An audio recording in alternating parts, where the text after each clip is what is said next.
You're listening to Making a Living Show. I'm Robi Levy. Hi, I'm Greg Hildreth, and I make theater and pet portraits for a living.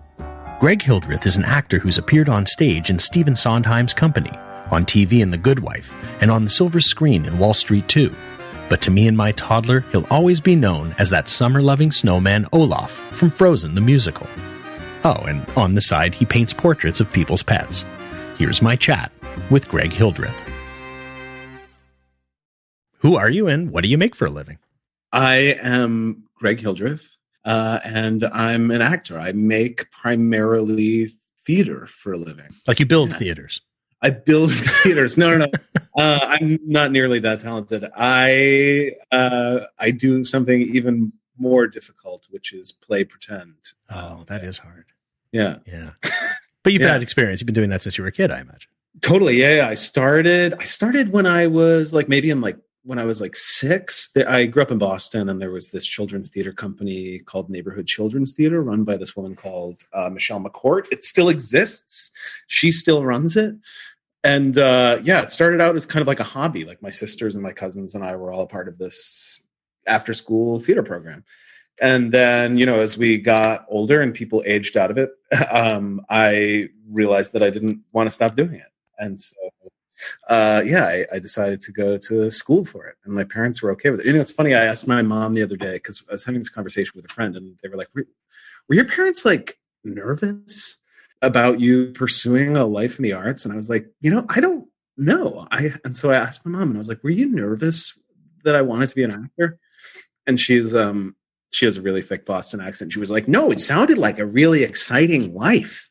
I was like, kudos, because I feel like if I had a kid that wanted to do it, I would be nervous, and I know what it is.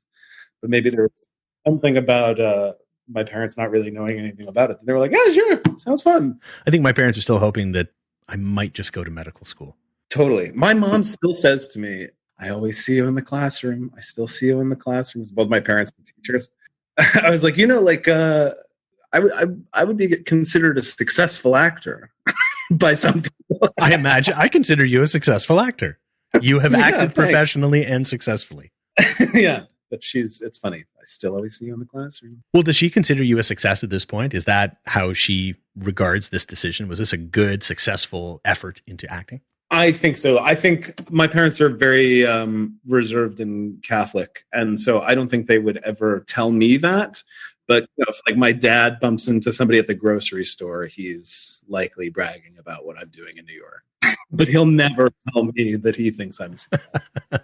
It keeps you grounded. It keeps me grounded. It does, actually. And it keeps me, bless me, working for their approval still as a grown-up.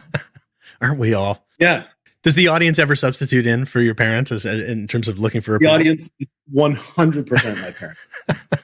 It's not even like a small thing. That's what I'm working out usually 8 times a week is some applause from my parents. Do they come to the shows? They do. My parents usually come to opening night, which is fun. Just for some context here, what kind of shows are we talking about? I know you've done very small roles. You're just starting out. Haven't really had a big break as of yet, right? I mean, it depends on who you ask. I feel like I'm still waiting. No. I've done, I was actually right before the pandemic hit, was about to open my 6th Broadway show. Lucky number 6. Lucky number 6. Yeah, exactly. What show was it? The show was a revival of Company, Stephen Sondheim music. And we were a week and a half away from opening on Stephen Sondheim's 90th birthday. And it was rough. And I still think it was my fault, only because I never bought a couch for a dressing room before. And this one, I was like, we're going to be here for a while. Let's get a nice, it wasn't even a nice couch. It was from Wayfair or something, overstock.com. But I was like, we're getting a couch. We're going to have cocktails, global pandemic. So it's completely my fault. So before this, you were in small little indie show that where you did some puppeting, some puppeteering, some puppetizing. Yes. Yeah. What was that show called? It was little. It was called Frozen, the musical. Frozen, the Broadway musical. I'm not familiar with it. Can you tell me what it's about? It's about this snowman. It's the story of a young snowman. Right.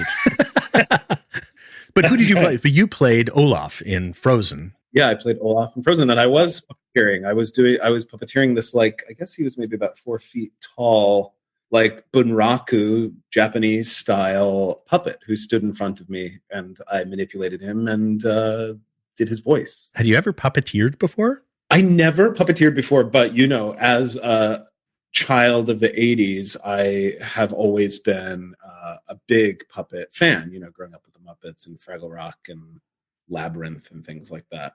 And, I had puppets. I definitely had more puppets than friends in middle school and high school. So I've always been really like intrigued and interested in puppets. So this was kind of like a very strange melding of worlds and interests, musical comedy and puppeteering and cartoons. And, it's like everything that I love. So you're a big fan. Were you a fan of the movie before you were in the show? Yeah. I actually went to one of the very early screenings of the movie before it was released, because a friend of mine, Santino Fontana, was the voice of Hans in the movie. And so he was like, I was working with him at the time and I didn't even know he had done this. And he was like, hey, you want to come see this like Disney movie? I have a voice in it. And I was like, what? Sure. Yeah. Great. It was like so off the hand. And I was like, you are a major part of this. I'm the bad guy. Yeah. And so, I saw it very, very early on and loved it, and loved Olaf too.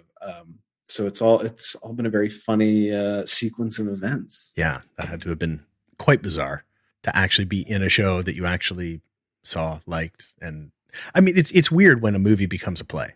Like, yes, that's a strange thing. Obviously, the show on stage took on a vastly different form. I mean, it had obviously the major stops along the way. The plot was technically the same, but wasn't there like 12 extra songs or something? 13 songs? Yeah. I sang a song that was eventually cut in when we were doing the show out of town in Denver, too. They wrote Olaf another song called When Everything Falls Apart, which is available because we recorded it, actually, and it's on the album. It's on the Broadway cast recording. It's a great little second act charm number. Yeah. My 3-year-old has made us listen to that record incessantly. Like, really? Even before she ever saw the show. That's like why we're like, this is Auntie Casey. And she's singing. Yeah. And she's like, I don't care about Auntie Casey. I mean, she was into Auntie Casey. She's like, give me Olaf. Just hook me up with Olaf. That's what I want. I want Olaf all the time, Olaf. And she was berserk. And so eventually we took her a year ago now, pre-COVID, to the show, and she just loved it. I mean, oh my God. We couldn't believe a 3-year-old sat down for 2.5, 3 hours, just transfixed. Yeah. Every one of those shows was like a toddler rave. Yeah. They release snow at the end of the show, and these like kids are like looking skyward, like losing their minds. It was a toddler rave 8 times a week. I mean, you do work outside of theater as well. You're on TV, you do film as well. What sort of experience have you had in those realms? I'm always the 2-page scene where I tell them where the dead body is. Are you the guy who killed somebody, or are you the guy who's just like, yeah, I think no, I'm the guy. He went that way. I'm that guy. That's pivotal. Without you, how would they know where to go? Right? They wouldn't know where the killer went. That's right. So I've made a whole career on that. Actually, it's really funny. This is appropriate for this time of year too. I was in the nativity play years ago, very long time ago, when I was a child, at church, and we went to the sign-ups for the nativity play, and we came home, and my dad was really upset, and he stormed upstairs, and my mom was like, what is going on? My grandmother was sitting in the kitchen, and my dad was like, well, he could have signed up to be anything. He could have signed up to be a shepherd or a wise man or Joseph. He could have signed up to be Joseph. But what did Greg want to sign up for? He wanted to be a donkey. And I did. I remember being like, that's for me. And I remember my grandmother sitting in the kitchen, cool as can be, saying, well, how else would they have gotten to Bethlehem? No small roles, just small donkeys. That's right. And I knew in the final stage picture too, I'd be really close to the baby Jesus. So I knew what I was doing. Anyway, but that's all to say, in film and TV, it's been like, small parts. But fun parts. I got choked out by Kerry Russell on The Americans. Nice.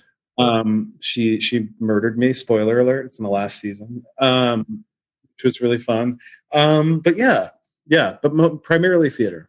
And with the TV stuff and the film work, is that something that you want to do more of, or is that is theater the first love, the main goal? Yeah, theater is definitely the first love. I kind of like the immediacy of working in the theater because, like we were talking about, that approval from the audience is so tangible and so right away. I remember the first time I worked on a movie, and I just kept thinking that I was doing such a terrible job because no one was telling me that I was doing a great job.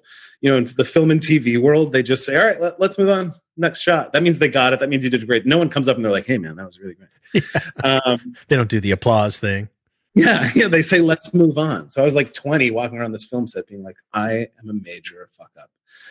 So I definitely like prefer theater, but the thing, I like to work. So it really doesn't matter where. I just like to be busy and I like to work.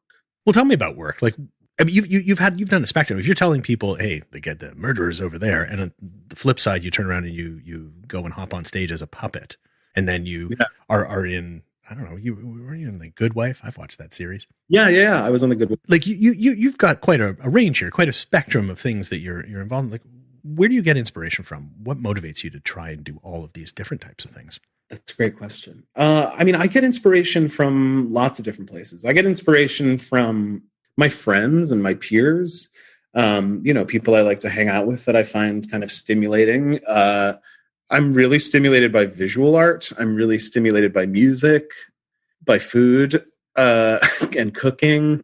So I don't know. I think I've been really lucky to have been born into the body that I have been born into, only because I say that as like a person who has like slowly had to come to terms with being a character actor. And if you asked me when I was like 20, if I liked that at all, I would be like, hell no, I want to be a leading man. I'm like surrounded by like, the handsome dudes in school playing leading men. And I was always playing like the uncle or a tree. And I hated it when I was younger, but now the more I work and the older I get, the more I'm like, oh, there's some longevity here, which is really reassuring. And that's all to say, like, I am privileged enough to be born into this kind of an actor body where I get to do a great variety of many different things. And, I really always like to be challenged. So I'm attracted to things like that as well. I don't like love feeling comfortable. I get bored really easily. I kind of have ADD. So it's like, so I'm like, oh, cool. A couple scenes on The Good Wife. Yeah, sure. I'll be there. Yeah. And this is like kind of saying like that any of this has been up to me. It's really been more, my career in gigantic quotations has been really more chaotic than it has measured and thought through. It hasn't followed a direct path or one that you've put in place, right? Yeah. It continues to be a smash and grab. I always think about the amount of work that goes into preparing, not just for roles, but preparing to take advantage of opportunities. And I always think of actors as being the people that need to always stay on their game. They have to stay fit. They have to stay healthy. They have to stay on top of their talents and continue to refine them and add to them. Because when that opportunity comes, you want to be the one who's able to do it, as opposed to the one who almost got it. Right. And for me, the thing that keeps me in shape like that is working. So like, I don't know. I feel like young people ask me a lot of the time, like, what's the greatest advice you could ever give? And I mean, the first thing I always say is be on time, because I'm the guy that's like obnoxiously early, like 20 minutes early. I was like, it's a really easy way of letting people know you give a shit, basically. But the other thing I say is like, when you're graduating from school, when you're young, say yes to everything. You don't know anything enough to have an opinion to say no. So say yes to literally everything. And then I was like, you will slowly start to know when it's time to say no. I mean, like when I first moved to the city, I mean, aside from having a 40-hour-a-week restaurant job, I was taking reservations for Keith McNally's restaurants. He owns Balthazar, Pastis, what used to be Schiller's, the Minetta Tavern. He owns these like big restaurants, and I was answering the phone 9 to 5, like all day. And then I would go do plays in basements at night. I did like a holiday musical review at Don't Tell Mama, where I played Ethel Merman in drag, playing the ukulele, like places. Cause I went to like an acting conservatory. Like I studied like the classics and like Ibsen and Shaw and Chekhov and Shakespeare and Ethel Merman in drag. Totally. Yeah, they dovetail nicely. Yeah. So, I mean, they do live kind of close together in a strange, or at least my Ethel Merman was informed by Jacobean tragedy, and But if you had asked me like my senior year in college, like, did you think you'd be have a turban on and a skirt playing a ukulele for a couple of drunks? I'd be like, no, I'll be doing the Three Sisters somewhere, I think, with the British accent I just invented. Yeah. But I came quickly to realize that nothing is below me, and I still kind of operate that way too. I feel like I'm always saying yes to stuff. Yeah, I find that for myself as well. Like I found I was very judgmental actually of other people's projects. If it wasn't excellent, I was like, like I can take it down a peg or two. Yeah. As I've gotten older, and I really have gotten to work, and I've gotten to to put together a film, put together a commercial or a video, you realize how bloody hard it is to get anything made. And you realize that everybody's in it to make something good. Whether or not it turns out well or not is, not because anybody intended to make crap. Right. They intended to make something excellent, and they worked their asses off to get it. So I kind of applaud the effort. I applaud the ability to actually get it to the point where someone else is seeing it other than just you. And it's always just really impressive when people, there's merit in all of these endeavors. Yeah. Kind of regardless, So yeah, it's kind of nice to have a little bit of perspective that way. Right. But then also, like, looking back, it gives some semblance of like a person like you can be like, wow, what an amazing career you had. And I'm like, have I? I've just been like running like a maniac. And, like, I don't know. I feel like anybody's career is kind of an illusion. It's like, yeah. I mean, that kind of makes sense. Like, and especially to that person, right? Like, you've just lived your life. Your life is what it is. I mean, whether or not you can look back on a bunch of money in a bank account, or whether or not you can look on a shelf and see a bunch of awards, very few people have both of those things. Most people have a body of work that's behind them, and a bunch of experiences that define them, and that they can look back and say, oh, at least I was interesting. At least I did something with my time that I'm pleased with. Yeah. And so those other things are just nice. That's the recognition, maybe the parental recognition and the clapping of the hands and stuff. But and there's nothing wrong with it, with a big bag of money. Don't get me wrong, swimming around in a pool filled with diamonds. But that happens to very few people. And, it's always really interesting to see that regardless of that, there's so many people that can find such happiness in their artistic endeavors and in their work, and in their careers.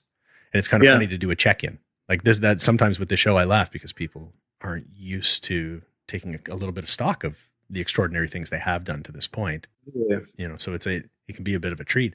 And I think the more I work too, and the more I live my life, like I think I had a very early perception that like this career was going to be linear in some way, that it was going to just be like a straight line. But the more I live, the more I'm like, oh, it's a circle. And you keep coming back to the same kind of spot in the circle. And you're like, oh, I just kind of, it's not a line at all. There's no one's getting anywhere.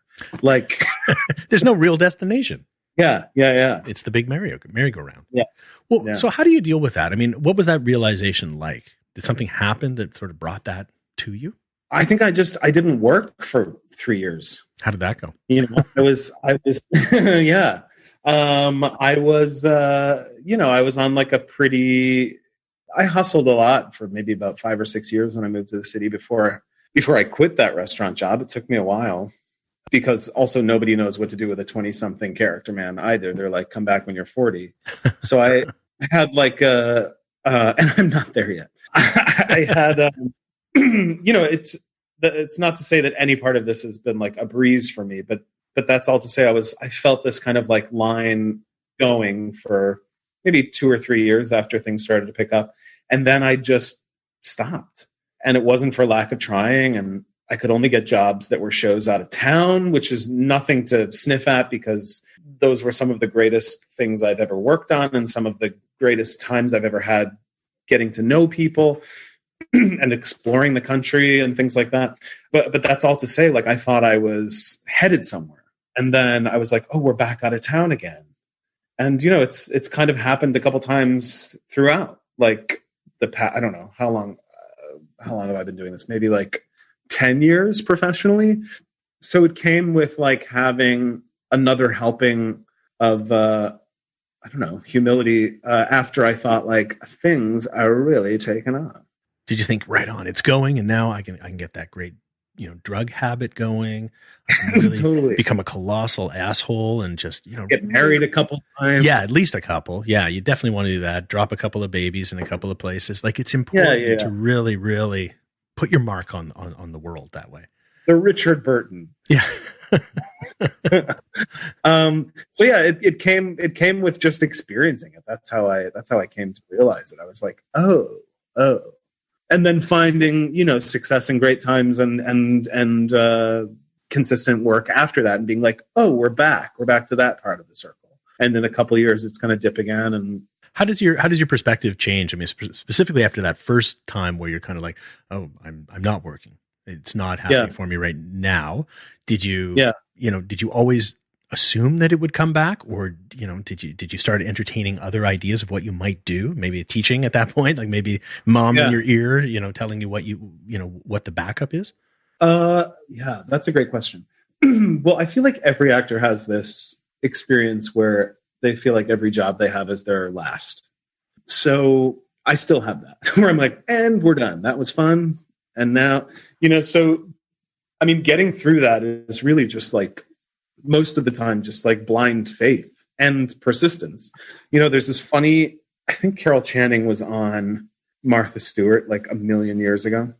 They introduced her and they said, ladies and gentlemen, the first woman of musical comedy, Carol Channing. She came out, everyone's clapping, going nuts. And she came out, she goes, darling, I'm not the first woman of musical comedy. All the others just died.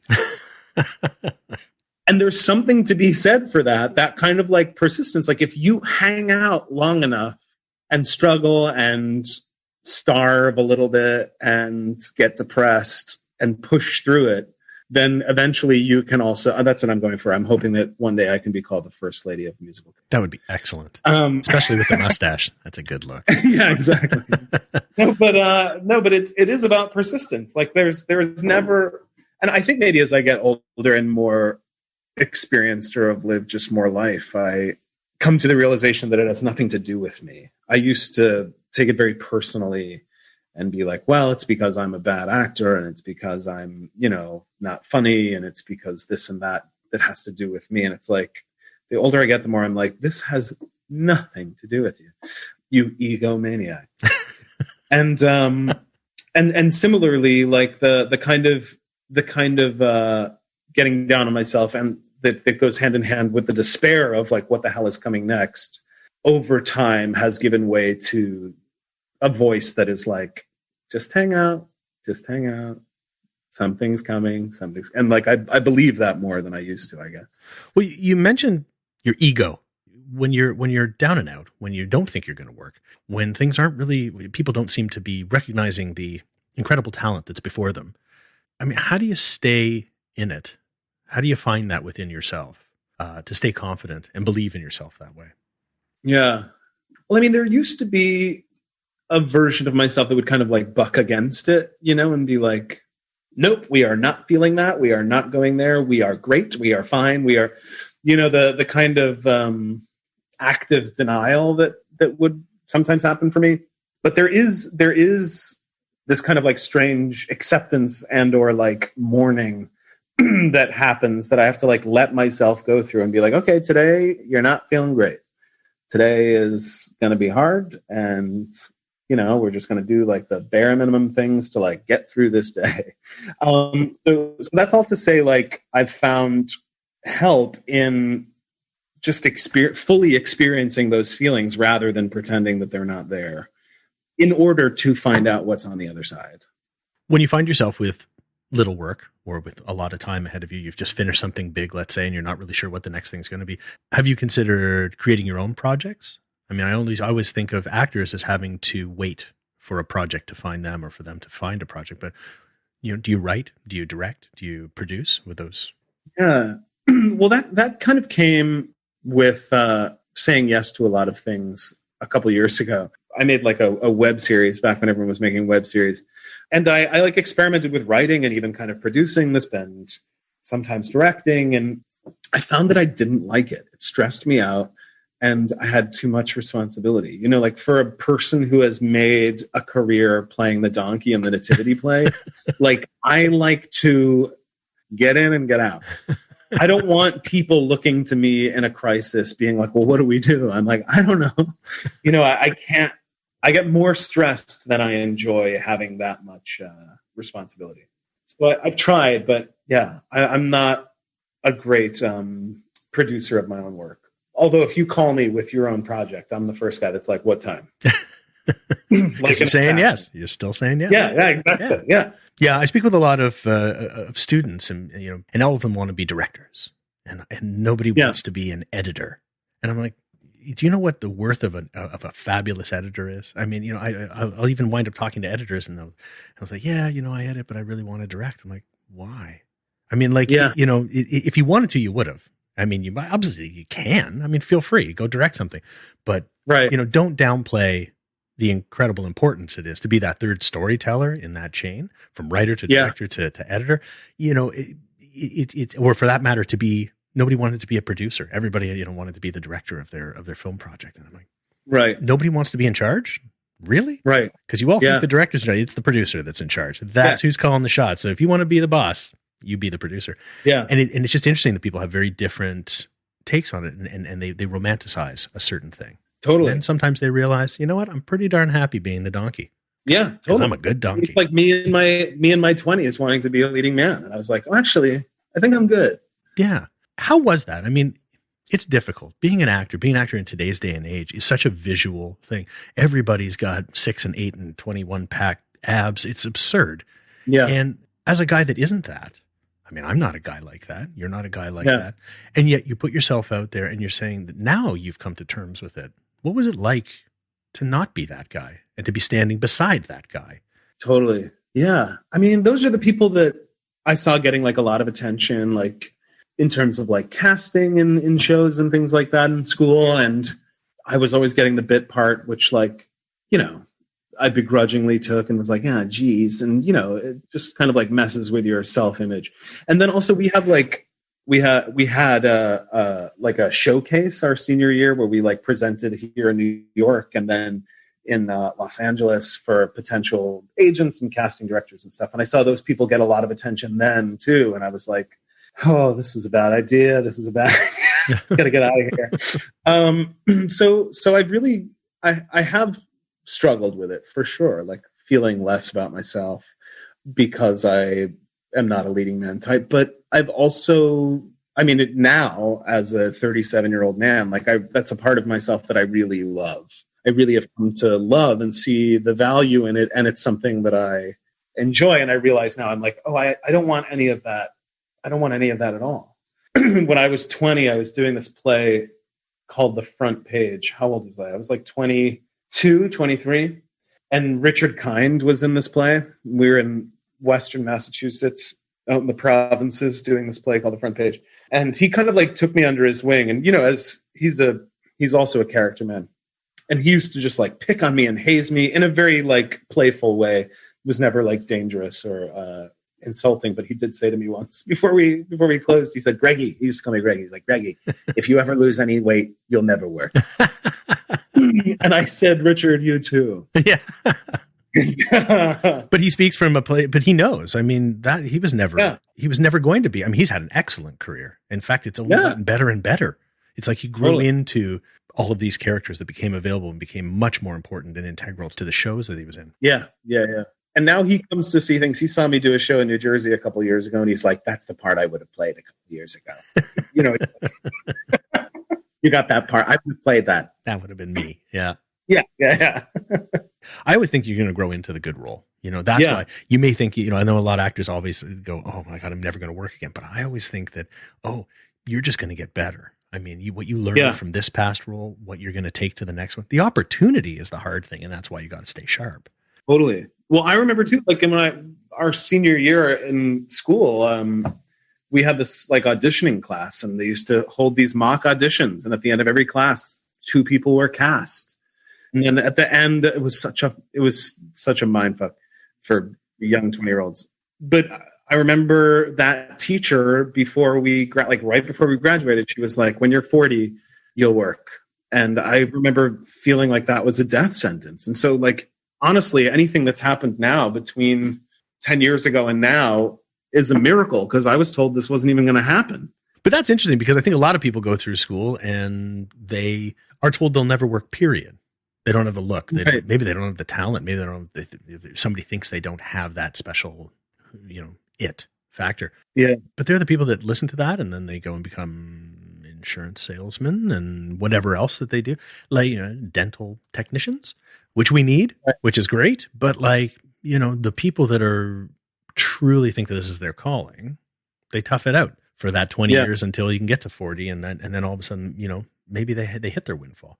It doesn't happen for everybody, obviously, but I'm curious about something about school. Tell me about school a little bit, because a lot of folks don't wind up going a school route or think of school as being, even a worthwhile thing as they go through. Like, did you find it a beneficial stop along the way in terms of your skills and your talents? Totally. It was hugely beneficial for me, only because I had no skills or talent. And maybe I had some raw talent, but I didn't have technique or a skill. It was always stabbing in the dark, and sometimes continues to be. So I went to Boston University College of Fine Arts, and it is a classical theater program. And going into that, I had, done just musicals my whole life and was just like a big musical theater guy, because that's all there was. And I had auditioned at a bunch of different musical theater schools and only got into one other one and got into BU, which was like a straight acting program. And they sold me on, aside from giving me a very nice scholarship, they sold me on, they were like, listen, anyone can sing, man. Like, if you come here, we'll teach you how to be an actor. Like Rex Harrison and Zero Mostel have careers. They're terrible singers, but they can play a scene and they can sell a song because they're great actors. And I was like, okay, cool. And I really do feel like they lived up to their word. I also studied at the London Academy of Music and Dramatic Arts, which was part of BU's program. I went there for my junior year. But we did all the classics in London, studied Shakespeare. And, as I said, it was like hugely Stanislavski based. So like a lot of Chekhov and a lot of like modern dramas as well. But that's all to say that my head was blown open because all I knew going in there was Bye Bye Birdie. And so I was like, whoa, like other classmates were kind of like savvier than me going in. I was like, they were like, oh God, the musical theater guy. And I just knew nothing. And I was like such a sponge, and I was so hungry for it. And it was so fascinating to me that, school was hugely beneficial for me. And there is a big divide between the musical theater actors and the more traditional non-musical theater actors. Yeah. I mean, do you cross over? I do. A year ago, I was doing a Tennessee Williams play on Broadway called The Rosette. And before that, I did this adaptation of The Three Sisters called Moscow, Moscow, Moscow, Moscow, Moscow.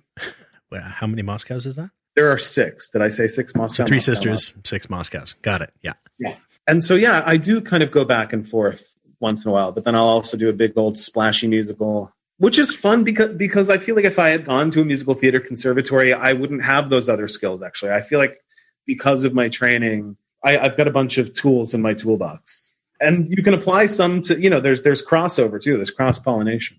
I'm curious about when you got to town. How were you marketing yourself? How were you getting people to take notice? I mean, I know you were probably going to every open audition, but I mean, how do you even find out about these things? Right. I wasn't thinking about that. I was trying to make my rent.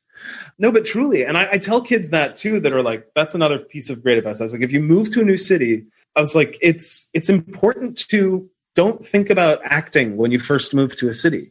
Get a nice apartment that you can afford, that is cozy. Find out where you do your laundry. Find out where your coffee shop is you like to go to. Maybe find a nice bar you can get a beer at. Know where the train is. Know where the bus is if the train is down. Like, familiarize yourself with your surroundings in the first 6 months of moving anywhere. And don't go to a fucking audition.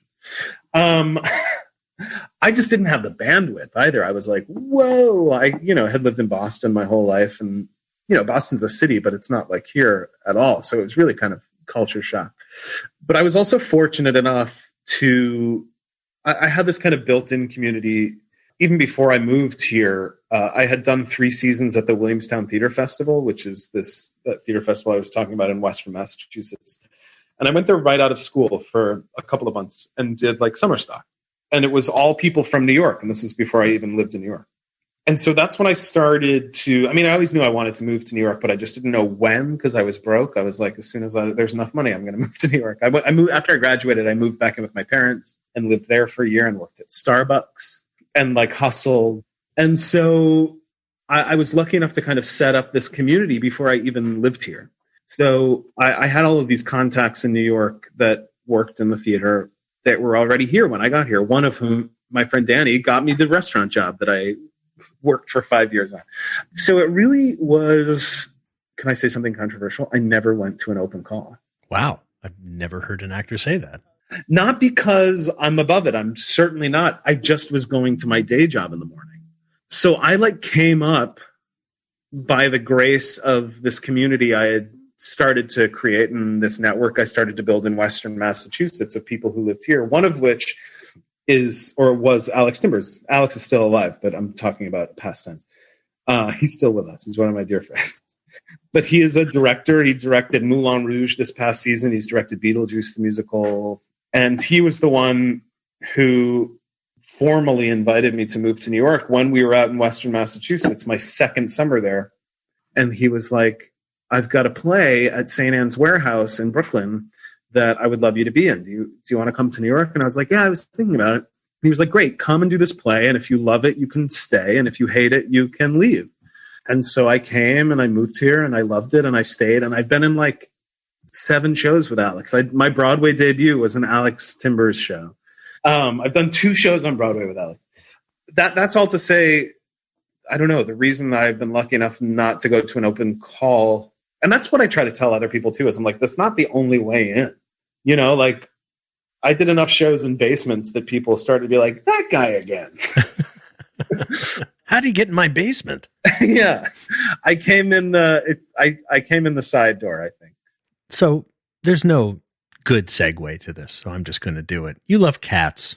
I love cats. Not the musical, maybe the musical, but you love actual physical cats. Yeah. You have 2 cats? I have 2 cats. You want to see? Yeah, that's very cute. Just a small lump of cat. The other one's, I don't know where the other one is slightly invisible. But you don't just like cats. You draw cats. You draw pets. I draw pets. I'm outing you as a pet drawer, a pet artist. What is Little Darling Pet Portraits on Instagram? Yeah. Go find it. When did you start drawing pets? This is ridiculous. This is the best Instagram account ever. That's so sweet. It's all pets. It's just ridiculous dog portraits and cat portraits. I'm just trying to make this really clear for whoever's listening. There's one guinea pig on there. I have painted a guinea pig. I haven't seen the guinea pig. I see. Ooh, there's one with 2 dogs. There's one with a dog and a cat. There are literally hundreds of portraits of dogs and cats. I love this. If you're ever feeling sad or depressed, go to Little Darling's Pet Portraits on Instagram, and you'll be happy. Do it. You can commission a piece. You actually accept commissions of pets. Do they send you their pictures of their pets and then you draw the pet? Yes. That is insane. I need to get a pet. Just so I can get a commission. You know, what's funny, your sister Casey early on in the pandemic was like, I'd love you to draw Z. And I was like, okay. I was like, that's not really in my skill set. And I was like, I will try. And I did it and it was terrible. And he's a beautiful child. And what I did was horrible. More of a Picasso type of an effort, was it? I'm sticking to it. No, it was even worse. Picasso is skilled. This was mayhem. So that's all to say I've stuck with dogs and cats. It's funny, in March, when everything shut down, as I said, I was in previews for this show, and I was sitting at a kitchen table with my girlfriend, and she was like, and I was just like on the verge of losing my goddamn mind, as I have been since March. And she was like, what do you need? What do you need? What do you need? And I was like, paints. I need watercolors. And sure enough, she like overnighted watercolors and watercolor paper and brushes. And I just sat there. She works from home, so it was like her and I staring at each other all day. It still is. But I just started painting. I started painting my own cats. I also am I'm a plant fanatic.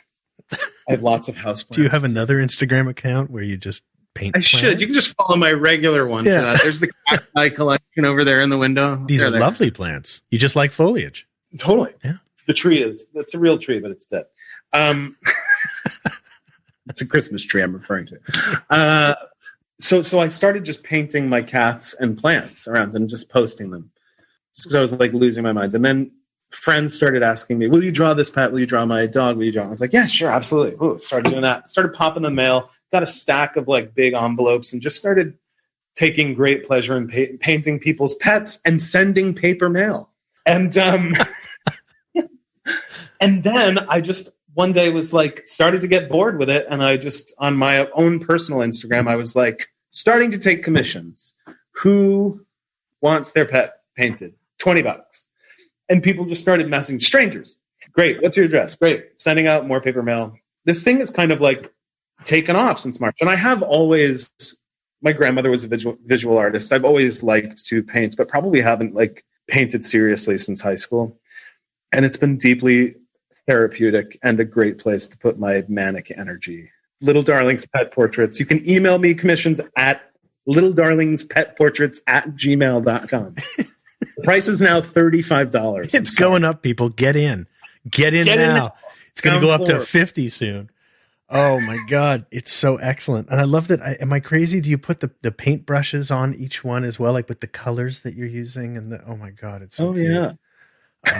I love it. I think it's all there. I'm going to get one of these. I'm going to get one of my, my in-law's dog. It's a little schnauzer. Right. Do you do schnauzers? Not yet, but I will. All right. First schnauzer. First, Absolutely, sir. Can do. Oh my God. This is going to be the best Etsy store ever.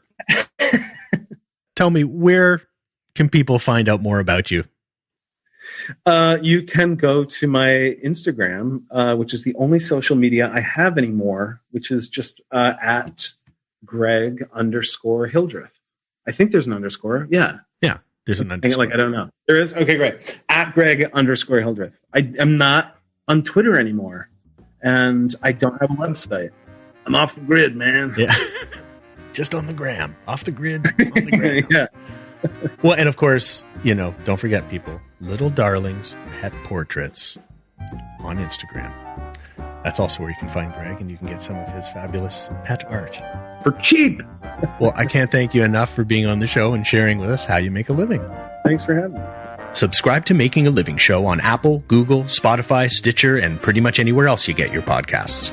For more on the show, visit makingalivingshow.com and follow along on Instagram, Twitter, Facebook, and YouTube. Making a Living Show is produced by Next Exit Media and hosted by me, Robi Levy. Thanks for listening.